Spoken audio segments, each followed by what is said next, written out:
All the dog days of summer are here in Florida. 90-some degrees today. 90 tomorrow, 90 the next day. And the bugs are starting to come out. Watching the world burn. Watching the world burn. April 3rd, 2025. Let's get into it. So anyway, first topic, I always try to help you as much as I can, and there's going to be a post, and I'll check it. But people are posting now on food. Now that we've got Robert Kennedy in there talking about making America healthy again. And I've told you this in the past, but I'll say it again. You know, you want to avoid high fructose corn syrup. They put it in everything, especially soft drinks. You know, and the problem is the kids drink those soft drinks. You know, it's okay to drink a soft drink that's got sugar. If you look around, there are soft drinks. They're expensive, but they're more expensive, but they have sugar instead of high fructose corn syrup. So, and I can't speak for the diet drinks. I think they're just as bad for you because from what I understand, the aspartame in some of the diet pop is, it's actually, I think it was used in the gas chambers in Germany back during the Holocaust, if I remember right. I mean, I don't know. But the other thing was, he pointed out, and I thought about this, but, you know, mac and cheese. You know, a lot of the mac and cheese, like Kraft mac and cheese, uses yellow dye.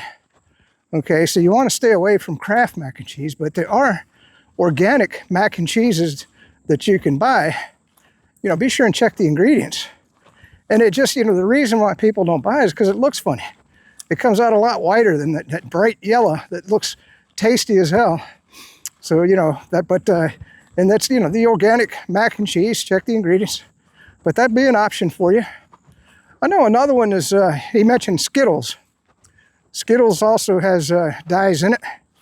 And I would assume M&Ms. I don't buy M&Ms just because I don't really like them that much. But, you know, all those different colors, you know, those have dyes in them. And then he was showing certain cereals. Now, cereals are loaded with sugar. There are healthy cereals that you can find in the, usually it's in the health food section in the grocery store. If you go look there, Sean Hannity's been talking about a new cereal.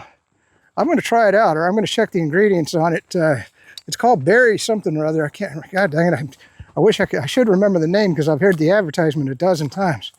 But anyway, that's what happens when you get old. So, but those are just a couple of little tidbits. I can't remember the other food. Oh, bread. Yeah, if you just buy regular bleached white bread, you know, look at the ingredients on that. They actually put a substance in there to make it, well, preserve it, and number two, make it fluffy. But it's not bread, and it's extremely bad for you. So be sure and check your breads. I buy the Dave's Killer Bread just because I like the hardiness of it. And it's more expensive by far, you know. But be sure and check your bread. Look at the ingredients. If I can't remember the name of the ingredient, I think he covered it in his post. When we get to the reading part of the video, we'll talk about that. The next topic I wanted to get on was, you know, we've got these activist judges. And I have found an excellent video that sums it up a lot better than I can. I told you I questioned the constitutionality of an individual somewhere in the United States who's, you know, been labeled a district court judge making a decision for the entire country against the executive branch of the government. So I found that this is Kennedy, Senator Kennedy, questioning the guy on Capitol Hill. Let's watch that video. Senator, a universal injunction is what we call an order from a court enjoining the government in a way that goes beyond the parties to the case, but applies nationwide or in some cases universally to enjoin the government. Is it sometimes referred to as a nationwide injunction? Yes, it is, Senator. What's the statutory basis for a federal judge issuing an order that affects people other than the parties before the court? I'm not aware of a statutory basis, Senator. There is no statutory basis, is there? No, Senator. What's the United States Supreme Court opinion which interprets the Constitution in a way that allows a federal district court judge to do this? Can you name me that case? I'm not aware of one, Senator. There isn't one, is there? I'm not aware of one, Senator. Explain to me how this works. How can a federal judge issue an order that affects everybody else other than those in front of him or her? How is that possible? It shouldn't be possible, Senator, but district courts do it all the time. I think on the theory that the courts need to enjoin a federal policy from going into effect, and they often will enjoin it as nationwide, so all non-parties are protected by that injunction. I thought that if you wanted to affect parties who aren't in court, you had to file a class action. That's correct, Senator. So why don't the federal judges, instead of issuing a universal injunction with no legal basis, tell the plaintiff, look, you got to go file a class action if you want to impact parties who aren't subject to my court? Senator, the Department of Justice makes that argument all the time in our briefs. I think in many cases, class actions would be inappropriate. They wouldn't, the plaintiffs couldn't satisfy Rule 23 to establish a class. So they couldn't? Correct. So they prefer to ask for a universal injunction? Yes. Does this encourage forum shopping? Yes, Senator. Not only does it encourage forum shopping, but also district shopping and filing multiple strategic lawsuits to find one judge that will enjoin a single policy nationwide. If you have 5 lawsuits, a plaintiff, only one of those 5 cases needs to be successful. Okay, we've established that there's no basis in statute and no basis in Supreme Court precedent for a universal injunction. How about a common law? I mean, universal injunction is basically an equitable remedy. Did this exist in common law courts in England on which our law is based? I don't believe so, Senator. I think the government has cited cases from the Supreme Court that says, courts are really bound by the scope of relief that a court in equity would have granted back in England before the founding. And the courts at that time would grant relief to the parties in the case, not far beyond A universal injunction as a remedy is unknown in English common law, is it not? I haven't done the research that far back, but I'm not aware. I have. It's unknown. Wasn't part of equity. Only about 27 universal injunctions were issued in the 20th century. Does that sound about right? That sounds about right, Senator. But 86 of them were issued against President Trump in his first term. Is that correct?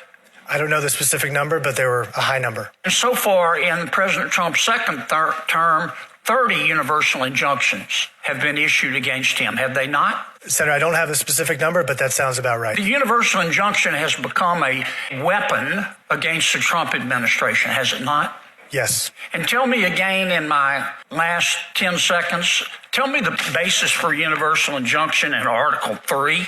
I read Article 3, which defines judicial power. Where does it mention universal injunction? It does not, Senator. It says courts are to decide the case or controversy before them, which is based on the parties to the case. So the Congress could act and say, look, federal judges, you render a decision to a plaintiff or a defendant, but you can't impact people outside of your courtroom other than through a class action. That's why God created class actions, isn't it? Yes, Senator. All right, so I hope that answered all your questions about judges. If you ever get a chance, watch Robert Barnes and Viva Frei on Sunday night. It's a show that I watch every time. Now, anytime Barnes is on anything, the guy is one of the smartest people. He's a genius, man.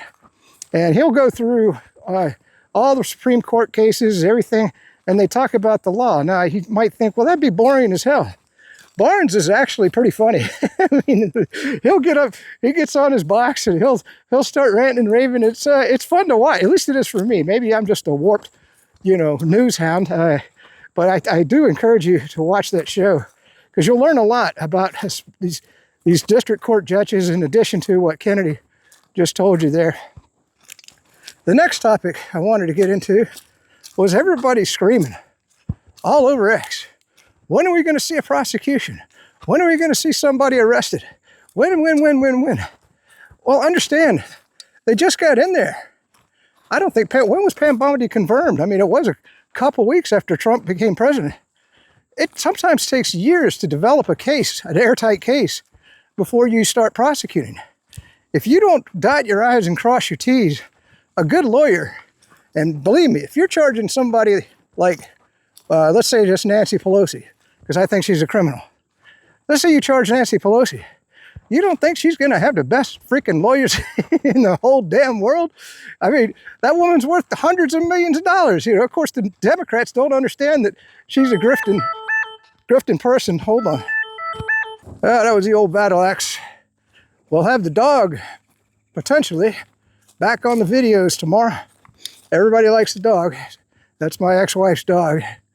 I just get it whenever she's going out of town or something, which is fine. Anyway, where was I? So anyway, I wanted to play this video. I don't think I played it yet, on Pam Bondi and what she had to say about prosecuting people. As far as we are hearing a lot about fraud, waste, and abuse, a lot of waste and abuse, but there is a tremendous amount of fraud. And Elon, thank you for your partnership. Thank you for your team. You have uncovered so much fraud in our government, and we will prosecute you. We have an internal task force now working with every agency sitting here at this table. And if you've committed fraud, we're coming after you. Thank you, Elon, for that. On the violent crime level, thanks to President Trump's directive, we are seeking the death penalty again. So all of these horrible, violent criminals that you're hearing about around the country, they will face the death penalty federally within our country. And the drug dealers need to get out of here because we are coming after you. We're going to have 94 great U.S. attorneys around this country, and everyone will be prosecuted to the fullest extent of the law. Thank you. Thank you, President. It's at your directive. This is what happens when you let good cops be cops. And we're going to continue to let good cops be cops across this country. President Trump gave us the executive decision to go after and safeguard our communities. General Bondi is our warrior of justice leading that charge. Governor Youngkin, it's an honor to be a partner in this operation with you and U.S. Attorney Siebert. This is a mandate we have. Right now we have an American dying every 7 minutes from a drug overdose. That is a national security crisis we have not seen ever before. We have a woman or child being raped every 6.5 minutes in this country. We have a homicide twice an hour. No part of that metric is a safe and secure America. But thanks to the brave leadership of this administration and the folks that you see here, we are returning our communities to safety. As you heard, we took down this morning a top leader of MS-13. That is not done easily. That is done with brilliant law enforcement. And right here, I'm proud, and I think the governor knows I'm biased, having graduated from the University of Richmond, to have this here in the state of Virginia, here in our Northern Virginia resident agency, with our partnership with our Washington field office and our special agents, our SOS folks, our intel analysts, and our support staff. Okay, so that was Pam Bondi. And I want to point out something else to you, because, you know, the right-wing commentators, you know, Bill O'Reilly, and, you know, they're all talking about if Trump doesn't turn the economy around. You understand he was left with a freaking mess from the Democrat Biden administration. I mean, a mess on everything. You know, they imported 30 million illegal aliens. You know, the crime was way up. You know, they spent, good Lord, I don't know how many trillions of dollars, you know, they spent more in their administration, I think, in probably U.S. history. Okay, so that is going to result in inflation. So for Trump to turn the economy around, it's going to take a long time. Now, I guess in midterms, people are going to judge him, you know, well, he didn't do it. It ain't up to him. You know, the market's going to determine what happens and how many jobs he can bring back. Now, if you didn't know, tomorrow's Liberation Day. Sorry, I'm getting into some leaves here. I wasn't planning on making the video walking through here. I know the crunch, crunch, crunch bothers some people. But anyway, so, you know, if you think about how short-spanned we are here in the United States, you know, for example, in China, an ancient civilization, you know, we've only been around a couple hundred years. Okay, when they plan something, a lot of times, it's for the next 100 years. You understand that? We can't even make it 2 years without, you know, going, what the hell's going on? What happened? You know, and then, of course, you know, even with that, I mean, you look at, I was thinking about California, and good Lord, I mean, that railway, because of all the regulations and everything that Democrats have done to screw up that state, they spent billions upon billions. And there was a guy on YouTube, he was breaking the whole thing down. And it was all this regulation and that regulation and this regulation. And they never even got the railway bill. I mean, they're taxpayers. That's why I keep telling. I did the video on yesterday on the meat puppet Democrat. By the way, I'll go ahead and we're going to start working on the third type of Democrat. But like I said in the video, I'm still fleshing out the second type of Democrat. So I got all my notes. It's just a matter of getting time to do it. But the third type of Democrat is your demonic, satanic, pedophile Democrat. Okay? Now, I'm not sure if I had those grouped together. I'd have to go back and watch an old video when I was defining the 6 types of Democrats. But to me, those 3 go together. So maybe I might have to break it back down to 5 types of Democrats.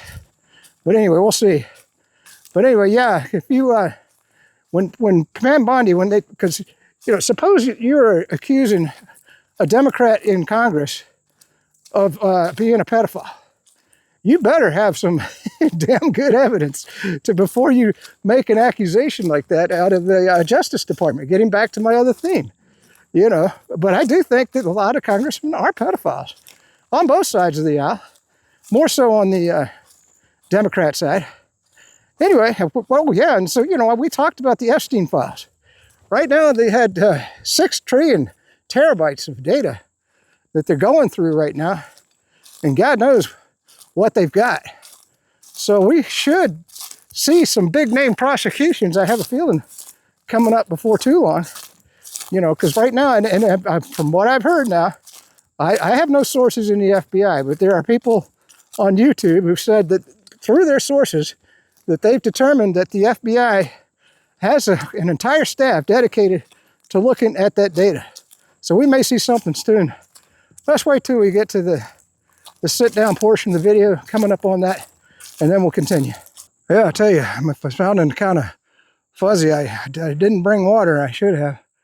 I'm not used to it being hot here in Florida. I got used to the winter time. But here's the bread made with AZODICARBON, and I put the word, I'll just put the word up above. I'm not going to even try to pronounce that. But big food is lying to you. Seed oils, toxic hormones, and artificial dyes are killing you. Here are 11 American foods banned in other countries. So Americans eat a sandwich and feel bloated. But when they go to Italy, these foods are without bloating. Pizza, pasta, bagelettes. But here's the truth by Gary Brecka. And let's watch that video. We don't call it sprayed with folic acid. We call it fortified or enriched. I mean, think about this. So I shouldn't eat anything white, is what you're saying? Not unless it's organic, right? Because organic, even some organics still say fortified or enriched. You want to get organic sources that are not fortified or enriched. I hear people say all the time, it's crazy, Gary. I eat a sandwich here and I blow up like a tick, or I have a slice of pizza here and I blow up like a tick. But I went to Italy for 14 days. And I ate like a pig. I ate pasta, I ate flour, I ate French baguettes, and I was fine.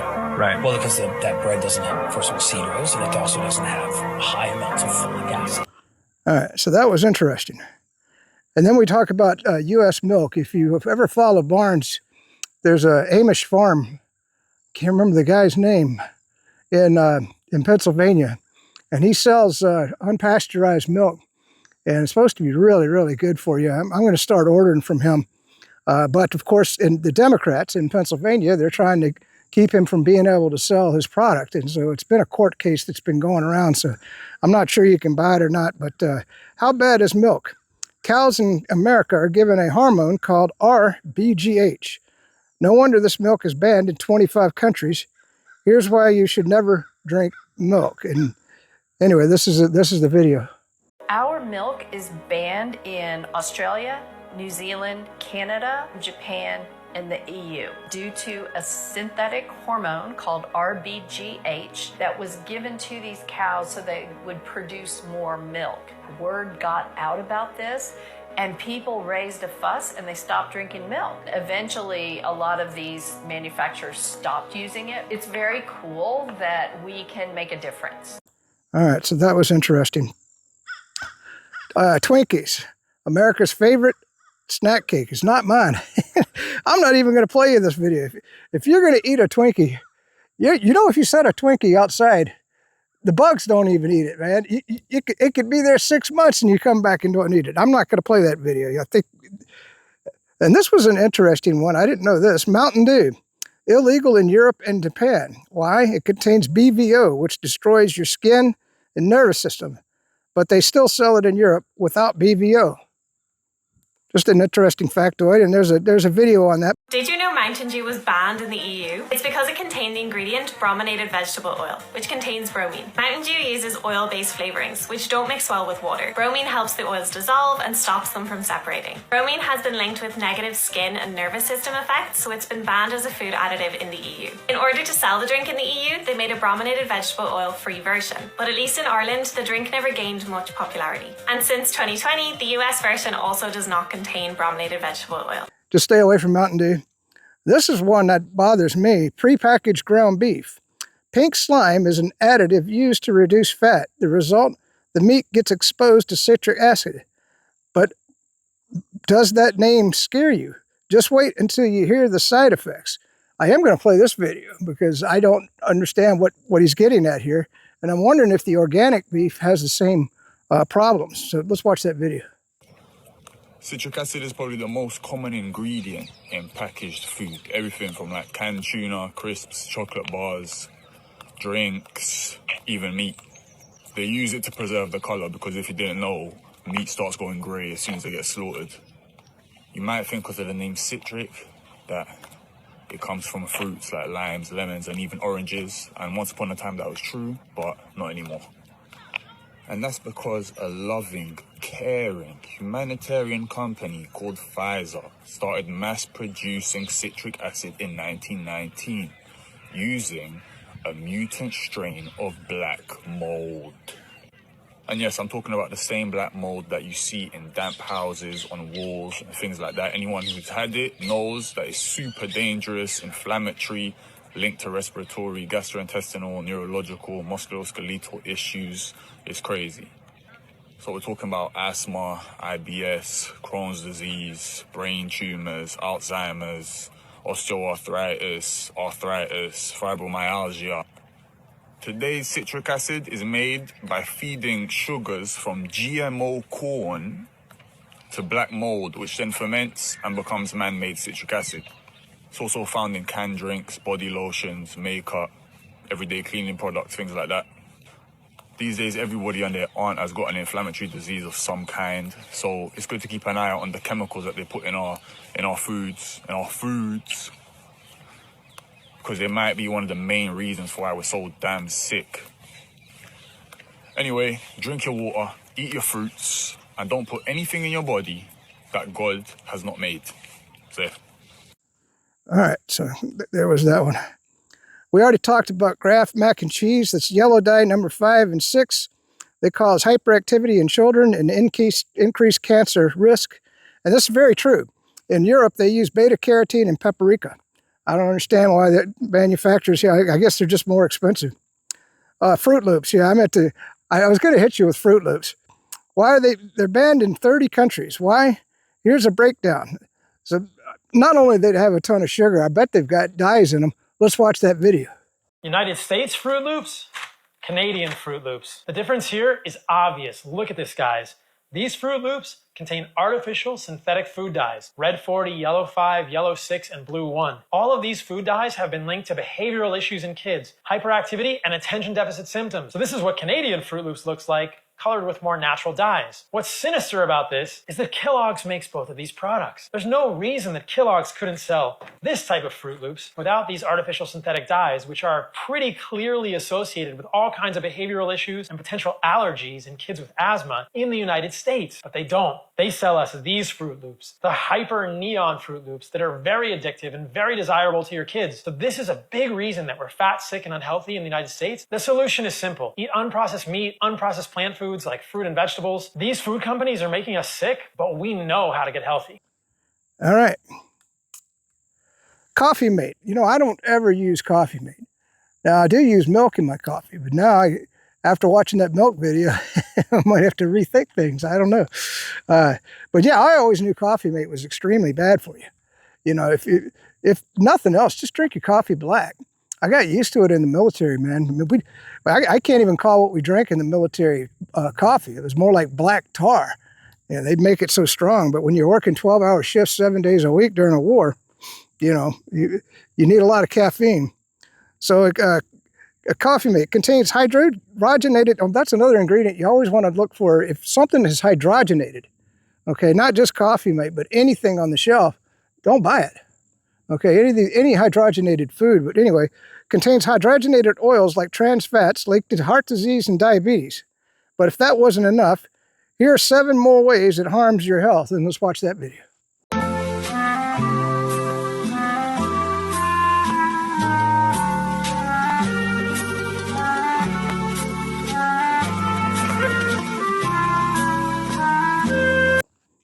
So that was interesting. Now this is another one that I didn't know, and we're going to watch this video together. He says, U.S. pork. You thought it was harmless. Think again. It's loaded with toxins. Raptopine. I'll just read the text. Banned in 175 countries. Growth hormones. Pesticides. But don't worry. I found the solution so you don't have to search. Let's watch that video. Pork is villainized primarily because it's called a dirty meat. Well, it's only a dirty meat because in many cases the farmers feed it garbage. The fat cell in an animal is where all the toxicity goes. So if an animal eats garbage, like if a pork is eating garbage, its fat cells are going to be filled with toxicity, which if you eat, you're going to ingest all that toxicity. So is pork a bad meat? Not if it's organic. All right, that was good. Skittles. We already talked about Skittles. I mean, you can just look at the Skittles and, you know, I mean, can something in a package like this be so toxic? Yes, it can, thanks to artificial dyes. Again, here are some foods like Skittles where additives vary by continent. Let's watch that video.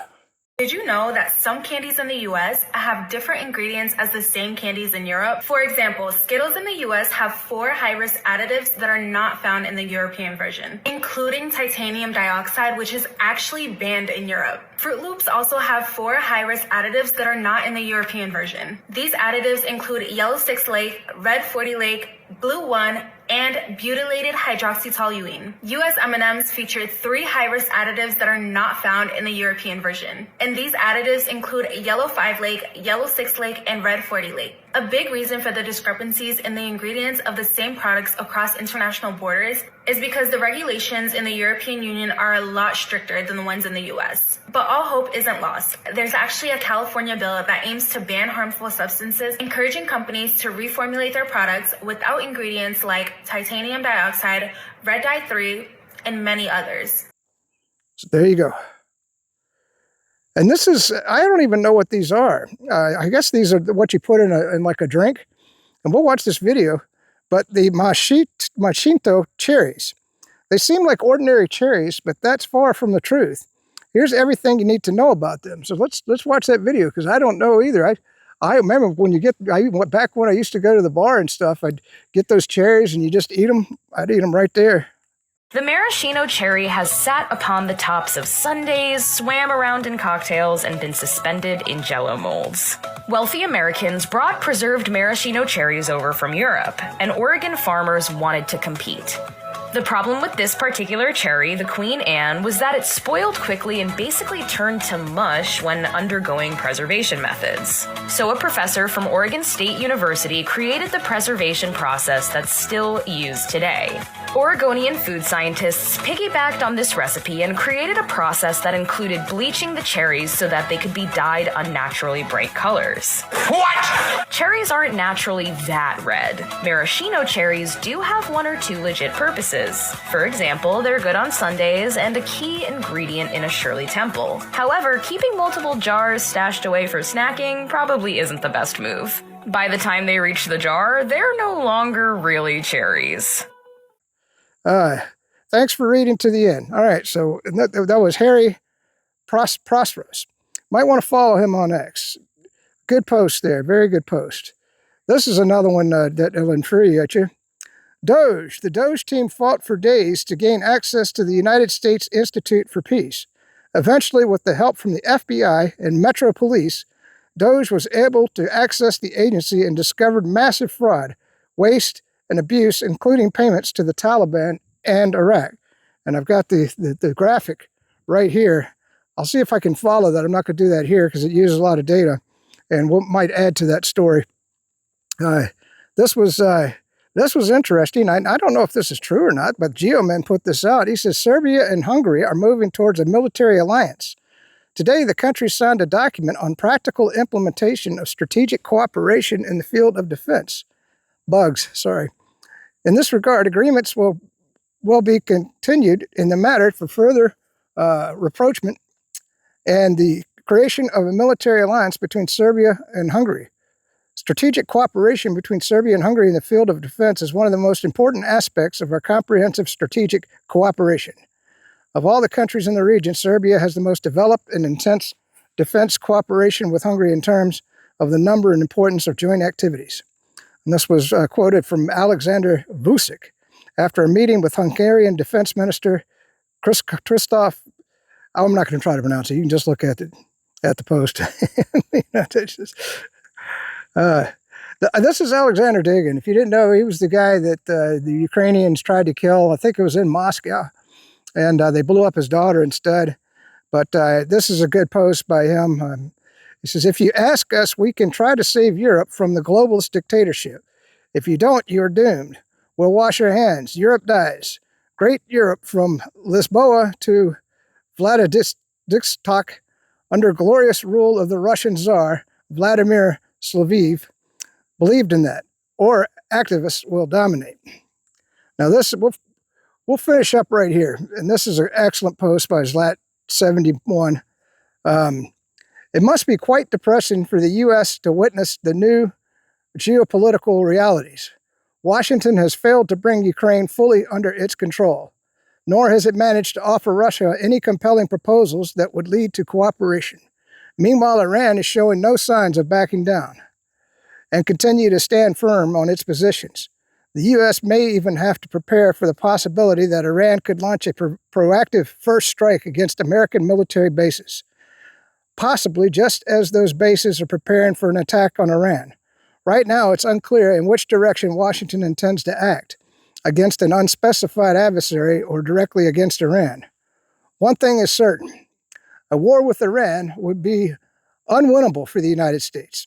In modern warfare, true control comes from having a presence on the ground, and Washington's only option remains exerting military pressure from the air.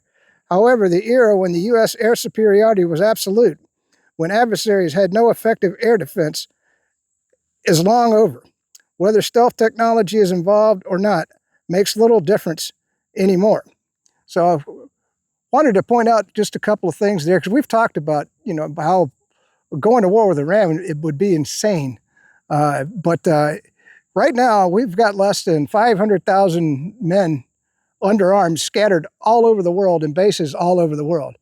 So I would imagine it would take us, and where would you bring those men into Iran? Okay, I mean, maybe through Saudi Arabia. I don't know if Saudi Arabia would let us come through there, and then how are you going to get them over to it? Iran's a monstrous country. We went into Iraq with 170,000 troops, okay, which was way too few, because even Iraq had 80 million, but Iraq's kind of a flat territory. Iran is a huge country with mountain ranges and everything. You would need at least 1 million or a couple million men to go in there and be able to take on Iraq or Iran. Now you could say, well, you could just nuke them. That might be the end of the world if we did something like that. I would hope that Trump's not stupid enough to nuke them. And I'm not sure the planes are going to be able to get in there. And just to hit you with Ukraine for just a minute, Putin just raised another mobilization. So right now, the Russian military will be up to 1.5 million men under arms. Compare that to our less than 500,000. And then you can't count on Europe for, maybe 70,000 more, So, so right now, we're at war with Russia. We're at war. We're going to war to protect Taiwan against China. And now we're talking about going to war with Iran. I don't know what Trump's thinking about. He better put the brakes on some of this stuff. And let's just read this, because this kind of reiterates what I was just talking about. And then there's China. In the Ukraine conflict, Beijing has positioned itself as a mediator, advocating for a peaceful resolution while respecting the territorial gains made by Russia. At the same time, the Chinese are no longer intimidated by the United States in any meaningful way. What exactly Washington plans for Taiwan remains unclear, but one thing is becoming evident. Once the U.S. successfully copies Taiwan's semiconductor manufacturing capabilities domestically, Taiwan's strategic importance will start to decline. How and when they will achieve this remains unknown, but if Washington wants to mitigate the geopolitical risks surrounding Taiwan, replicating its chip production at home is the only logical move. So, very good point. You know, that's why I wanted to read this post to you. It's kind of long, but it makes a lot of good things. And then, you know, and here's another question that I got for you, because we're getting ready to talk about the Houthis. When did Congress declare war on Yemen? I don't recall it. You understand that when we go to war, that is a function of the Congress. They're the ones in the U.S. Constitution who have the ability to declare war. The president just can't go around bombing countries like Iran and Yemen and everything else willy-nilly without the approval of Congress. It's unconstitutional. I'm a big Trump fan, but this is insane what he's doing, you know. And anyway, so let's read this. Meanwhile, even the Houthis no longer take U.S. threats seriously, and Europe is descending into a growing chaos. Decades of American leadership have weakened, and Europe is struggling with internal divisions and an uncertain future. With Washington shifting its long-term strategic focus, the cracks in the U.S. influence are becoming more visible than ever. The world order as we knew it is shifting, and the question remains, how will the U.S. adapt? I question that myself. We are going to do a thread, maybe in a later video. We're going to talk about that new F-47. There's a long thread on that. I don't know where the guy got his information from, you know, but it hasn't been community noted on X. So, you know, there's well, let's do this one more. Democrats cheered against an American company. They refused to celebrate the rescue of American astronauts. They couldn't even stand for a childhood cancer survivor. Their message has moved from anti-Trump to anti-American. And let's watch that video. This was Speaker Johnson, and we'll probably get something on the way back. Not, peace out, stay free. Axios reported yesterday that Democrats are, quote, in their deepest hole in nearly 50 years. This is not a mystery. Everyone understands what's happening and why. In their haste to oppose President Trump and our efforts to make government more efficient, Democrats are cutting off their noses to spite their own face. Look, I've made a list of this. They're cheering the decline of an American company which employs over 100,000 workers. They refuse to celebrate the return of stranded American astronauts because SpaceX facilitated their return. Without a hint of irony, they're trading in their electric vehicles for SUVs, as was noted earlier. All right, they publicly refuse to stand for a childhood cancer survivor, victims of violent crimes during President Trump's joint address. Their message has gone from, it's more than just anti-Trump now, it's anti-American. All right, as we settle into the sunset, there was two more things I forgot to talk about. If you go back through my videos, we did a homeowner's insurance video, and you know, I've made that whole video. I won't go into all of that again, but you know, the saga continues. So he did identify, the inspector said that my ridge shingles were blistering. So the roofer, which by the way kind of pissed me off, but he's a good guy, and you know, I don't know how people work for a living. Because he stood me up twice. And so that was twice that I had to stay home, that I wasn't able to get out and get my exercise. Because it's a whole day affair for me to get ready to go, come out here into the forest and everything. And when I'm waiting around for him to show up and then he doesn't show up, that's a big deal. That's a waste of a whole day for me. When I say a waste, I mean, I'm still doing dishes and laundry and stuff, you know, and cleaning up and maybe working on bills, but anyway, he came out, and to make the short story long, and he's going to work on replacing those ridge shingles. But the good news was he brought the paperwork that shows that I have secondary water protection on my roof, because I just installed it on back in 2017. Now, the reason I'm telling you this story was because he brought the paperwork with him. So that's what I was saying about using a big roofer. You know, most guys from 2017 would just throw the paperwork away. Thank God he had it, because he had some documents that I didn't have to prove that he did the secondary, water mitigation. The other thing he was pointing out, he says, look, he says, you bought the very best roof that we sell. So, when you go to a small roofer or you're going to use a roofer, make sure you pay the extra money and get that GAF certification, and make sure they do the flashing and everything, that they know what the hell they're doing. He was explaining all of the things that he did when he put that roof up there. And he says, you're good to go for 20 years, man. He says, really, you're insured for 25 years. He says, but the insurance companies are going to hit you up at 15, which is true. He said, but that roof should last you 25 years. So you get what you pay for, man. All right, so enough on that. The second story, and you want to watch the Duran or Alexander McCorus of the Duran. He's got his own show on YouTube. And anyway, he did a real big breakdown. The New York Times just wrote an article about the war in Ukraine, admitting everything that I've been telling you for years now, ever since the war started. I've been telling you all about the war. So anyway, it's always good to be right. Occasionally I'm wrong about something. But anyway, in the article, it was I know it in the back of my head, but when you read it, because you got to understand that New York Times and the Washington Post are just rag for the CIA, the government, and the Democrats. Okay, that's all they are. They're propaganda arms for those three entities, and mostly. And so any story that they write has to be approved by the CIA. So for the CIA to come out and admit what they were doing, but the purpose of the article was to make the Biden administration look good in everything they did with Ukraine.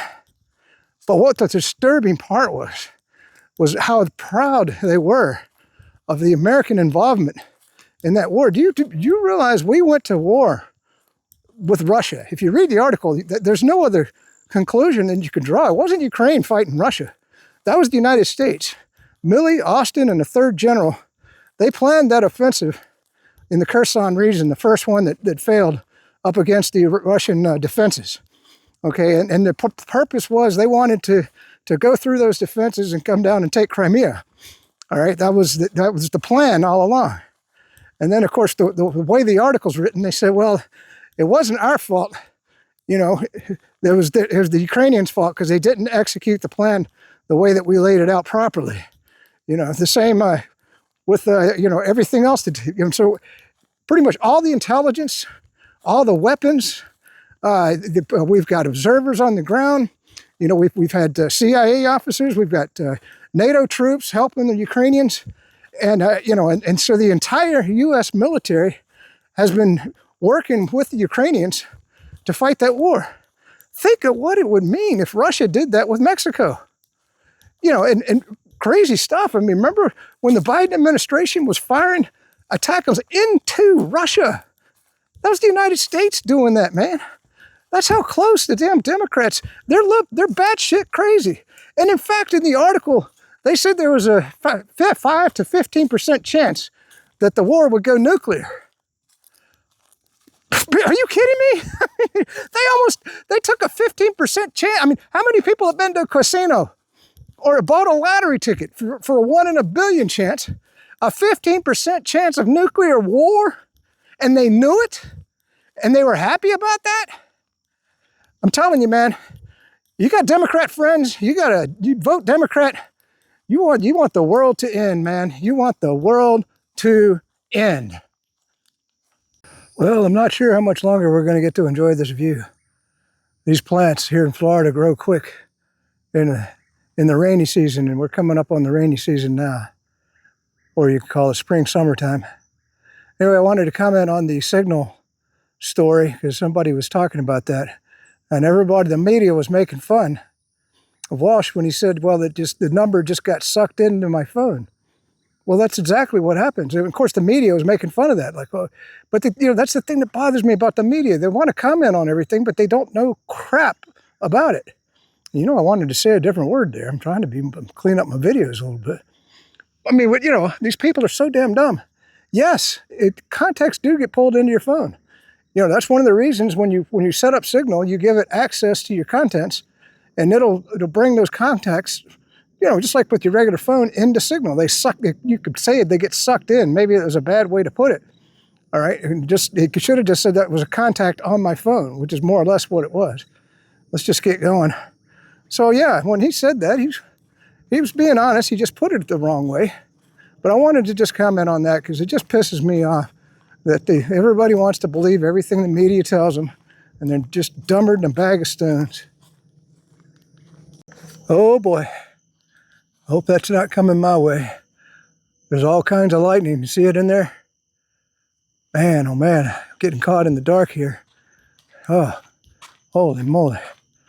All right, I have one more thing to talk about.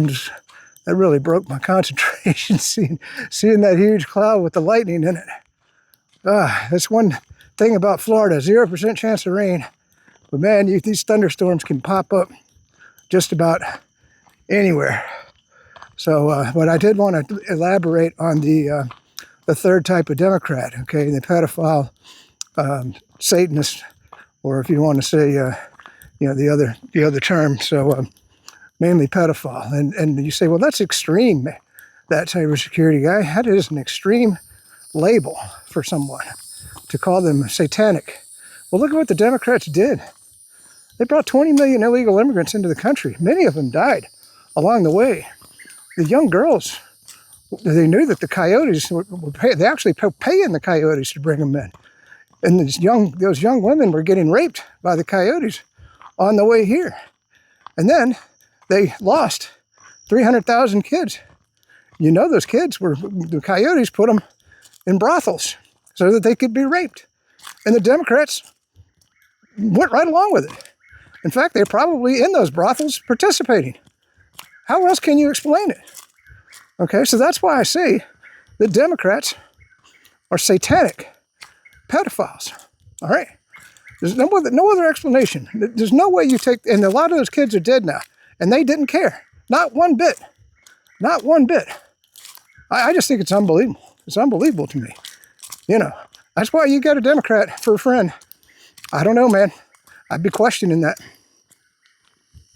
Well, I tell you, this looks cool from a distance. I made it back to the car. I am so glad I didn't get caught in that. Can you imagine? Doesn't that look like an alien ship? Remember in what was it? Independence Day, when they came in, the big ones, and they looked like a cloud flying along because they just come through the atmosphere. That is so cool. I just wanted to add to that pedophile thing one more time. I'm sorry. I think it's demonic. Anybody that rapes a child, I don't think that they're certainly not with God. That's for sure. Look at that. Wow, that is the wildest. I might just sit here and look at that for a while before I go home. Hopefully this comes out on the video. I'm going to get one more. Try to hold it as steady as I can because it's nighttime.